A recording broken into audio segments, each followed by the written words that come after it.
Kind of talking about operationalizing change, Nate and Rob gave you some great ideas on what you need to do. And now the question is, how do you actually get that ingrained within the DNA of your organization? And so the subtitle for this is Fear, Scarf, and the Valley of Despair. How many people are familiar with those three things? Well, let me ask it this way. How many people are familiar with fear? Raise your hand. Thank you. Okay. How many people are familiar with scarf? Just a couple. And how many people are familiar with the Valley of Despair? How many people have been in the Valley of Despair? Okay, now we got more hands going up. All right. Very good. A CEO, Bob, called me about 1.5 years ago, and he said, Tom, I've tried everything, but I just can't get my people to buy into change. I said, well, Bob, what have you tried? He said, well, I've tried rewarding them. I've tried incentives. I gave them Friday afternoons off. I tried threats. I tried punishments, and nothing is working. Bob, I said, maybe you've got the wrong people. Now, that may seem a bit flippant, but let's think about that for a second. How do you create change in an organization? How do you take some of the concepts that Rob and Nate talked about and actually make them happen? Make them part of your DNA, make them part of your culture. That can only happen when your people buy into it. And in a word, what's the one thing that keeps people from change? Nate said it. Fear. And let's just take a look for a second at some things people are afraid of, because I said to Bob, the CEO, I said, Bob, there are just a couple of concepts I need you to understand, and then there are just 3 things that I need you to do. And with that, Bob's company grew 37% last year. The first concept is the concept of fear. So let's look at some of the things people are afraid of. And you can just think to yourself if these are rational or not. 30% of people are afraid of things from the past that can't even be changed. 60% of people are afraid of things that will never take place. 88% of people fear some type of health issue that will never happen. And 90% of people fear things that they themselves classify as insignificant. So we're afraid of a lot of silly things, it seems. And here's the one that kind of struck me. 57% of Americans fear the wrath of God. Now, I don't know what these 57% are doing every day, but I'm suggesting that maybe they ought to take a look and do a few changes if this is one of their biggest fears. But the second concept that I needed Bob to understand was this thing called scarf. Now, we have this thing called the limbic system, and I know it's a Sunday morning and it's early, and I'm not going to get all neuroscience on you, so I'm just going to explain it in simple terms. You've got a lizard brain back here that in 1/5 of a second tells you to fight or flight, right? Clearly, this guy right here knew he needed to run really quickly. He didn't have to think about it, okay? Same thing with this guy. He said, I need to save my beer, right? He didn't have to think about that. And finally, here's a little moose, and the moose is saying, I know I'm supposed to run, I just don't know which way. In other words, his lizard brain was sending a signal to him to do something before his prefrontal cortex could actually rationalize or even decide what to do. I guarantee you, if a hippopotamus was chasing me, I'd be running before I thought about which direction to go. And it comes from a model from a guy named David Rock. And he talks about some of the things that Nate was starting to get into, and I'm going to try and bring it down a little bit further even and give you some just practical things you can work with here. SCARF is an acronym, and it's the 5 things that your body reacts to, that your lizard brain reacts to before your brain up here has a chance to really think about it or rationalize. And SCARF stands for this: status. What's your relative importance to others? Now, I want you to think about this in the context of change, and in the context of fear, and in the context of the last time you had that icky feeling in your gut that something just wasn't right.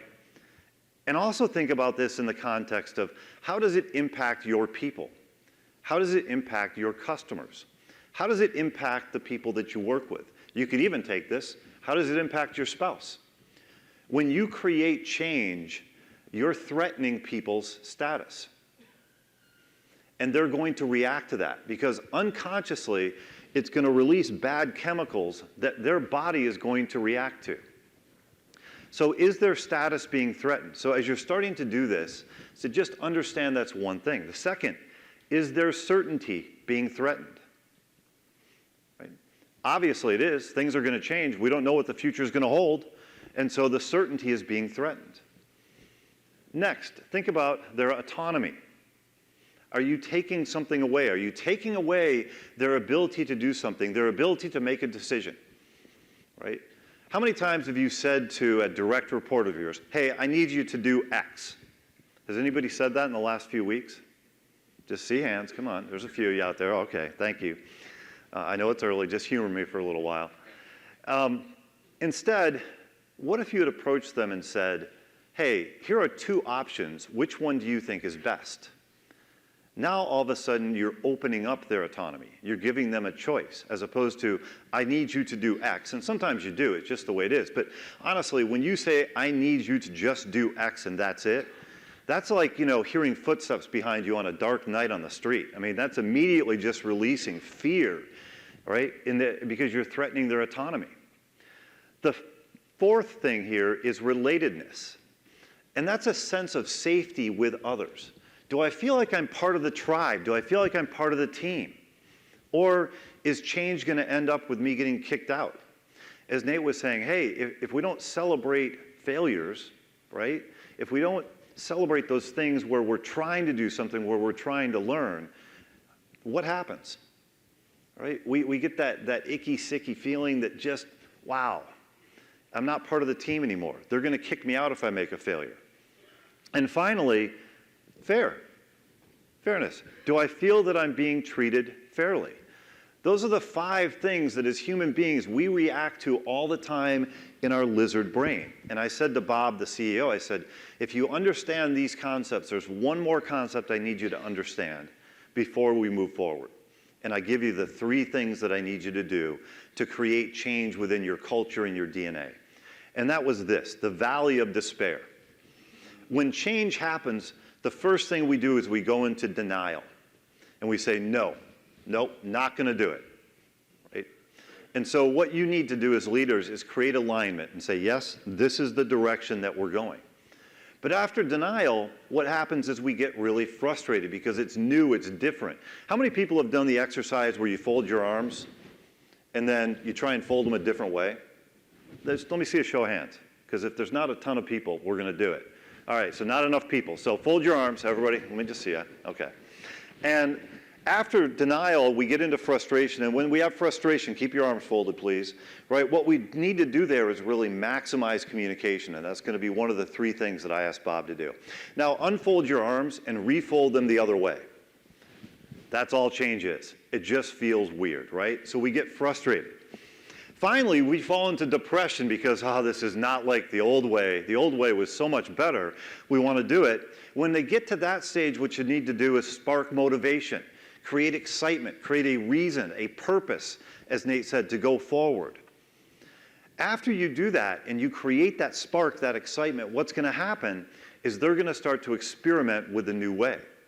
And there, what we need to do is we need to start to develop capacity. And finally, they're going to get to a point of acceptance.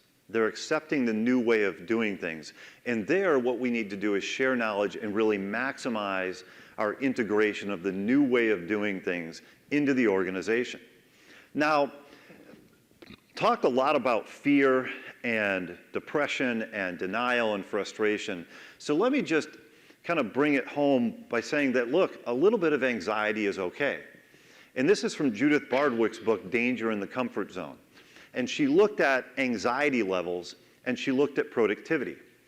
And on the left-hand side, you're going to see there's no pressure, no anxiety, and there's actually very low performance. Now, I pretty much I can guarantee that this represents any state's Department of Motor Vehicles, right? No pressure, they don't care if it takes you 20 minutes or 3 hours. It just doesn't matter. There's no pressure. there's no anxiety, and there's low productivity. In fact, what that creates is a culture of entitlement, where they just expect to get paid because they showed up breathing every day. And that's a horrible way for people to live.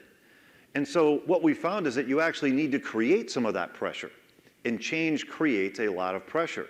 And every organization is different, but you have to decide where your organization fits on this chart. Because we can't go all the way over to the right-hand side to a culture of fear, where people are saying things like, you know, I better write a CYA letter, or I don't want to make that change, or if I do this, I may get fired, right? Instead, what we want is we want to operate in that middle zone. Because here's another thing that we found. People's motivation and productivity is the highest when there's a 50% chance of success. When there's a moderate chance. It's not too easy, so I don't care, that's entitlement. It's not too hard, I'm afraid to fail, that's fear. But it's in that middle zone. And so as I was talking to Bob, I said, Bob, if you understand these concepts, the concept around fear, the concept of SCARF and how that's going to impact as you go through change, and you understand that a little bit of anxiety and pressure is okay, we actually want to create a little bit of anxiety, I said, what you really need to do is first look at yourself. And if you guys remember this from the movie, Chevy Chase is saying, who, me? Right? And I said, yeah, Bob, it starts at the top. As goes the leadership team, so goes the rest of the organization. And that doesn't matter whether you're a CEO or you're running a sales group or you're running production or products. It doesn't matter what it is. It starts with you. Are you open to change? Are you celebrating change? Are you celebrating people taking risks? Are you celebrating the fact that people are going to ask that question? What else can we give the customer? What else could we do to make life easier for them? So first thing I said, Bob, is you have to look at yourself and you have to look at your leadership team. So that's number one. That's the first thing I want you to do when looking at operationalizing change. The second thing I said is you need to look at your culture and your core values. Do you have values like these? Respect, honesty, integrity, teamwork. Yeah, yuck. I mean, really. How many times you sit there and you go, Tom, you have all the skills to be just the best, most fantastic sales leader we've ever had in the organization, but I'm really looking for somebody who doesn't have integrity and isn't honest. I mean, do you ever interview people that way? No. I mean, come on, these are permission to play values. So let me give you some other ones that organizations have used to help drive culture and change. Grow or die. Always get better. Find a better way. Live with urgency. Let's just take that first one for a second. When I say grow or die, how many people, just give me a show of hands, kind of intuitively, automatically knew what I was talking about? What behavior I was expecting? Yeah, pretty much all of you. When I say, like, innovate, how many people now know really what behavior I want? I mean, conceptually, yeah, you probably understand it. But when I say grow or die, every person in my organization immediately knows what that means and what I expect from them, frankly. Always get better. That's another great one, right? Are you getting better every day? Now, here's the key, is that you can't just get some things like this that describe the behaviors you want and stick them on a wall and forget about them. You must hire, fire, and reward around these core values. If you truly want to operationalize change, then you need to walk the talk and you need to hire, fire, and reward against core values like these that support your belief system. So Bob, I said that's the second thing you need to do. Third part of that is how do you operate? And here, what I'm really talking about is communication. So I said, Bob, you need to change how you communicate because the average person has to hear something 7 times in order for them to hear it for the first time. Now, I was told a joke about this, and I said, how did you ever get to 7? Right? And they said, well, you have to tell men things 14 times before they hear it and women only once. And so the average comes out to be about 7. But are you being open and honest and direct with your employees in the moment? And I've got some little animals here because they align with some rules that we have around communication with our employees. First is don't beat a dead horse. If the issue's been solved, let's move on. The second is let's address the sacred cows. Nothing should be sacred in the organization. I'm sure that there were people at Blockbuster, right, that said, no, we have to do video. We have to have retail locations. That was their sacred cow, and as Nate said, look what happened to them. Address the elephant in the room.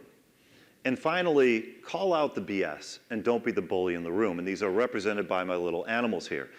But when we're talking about communication, we do have to do it again and again and again. In fact, you need to really do it ad nauseum. And you can see in the little Dilbert cartoon here, the person is saying, hey, did you left the note? Did you get my voicemail? Should I tell you what the voicemail and my note and my email said? And Dilbert goes, there's something wrong with you. I think it's actually the opposite of that. As you're communicating about change, you're communicating about your core values, you're communicating about how you're going to operate as an organization, you need to over-communicate.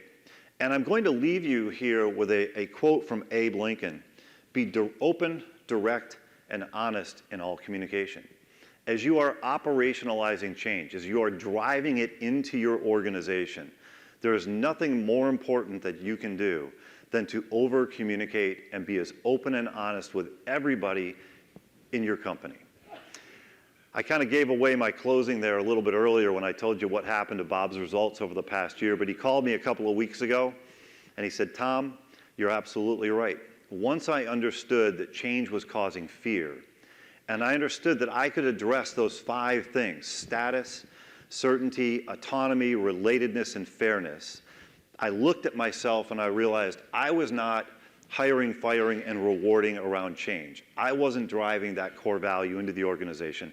I wasn't talking, but when I started to, then all of a sudden what happened was my organization accepted it. They embraced change, and now it's become part of our culture. They're now one of the most successful companies within their industry. And as I said earlier, they grew 37% last year. I leave you with these thoughts around change. Look at yourself and your behavior, what you need to do. Create an aspirational value and hire, fire, and reward against it.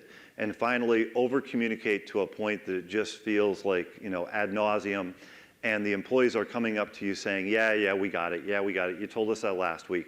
Continue to do that again and again and again. Thank you very, very much. It's a pleasure to be with you today.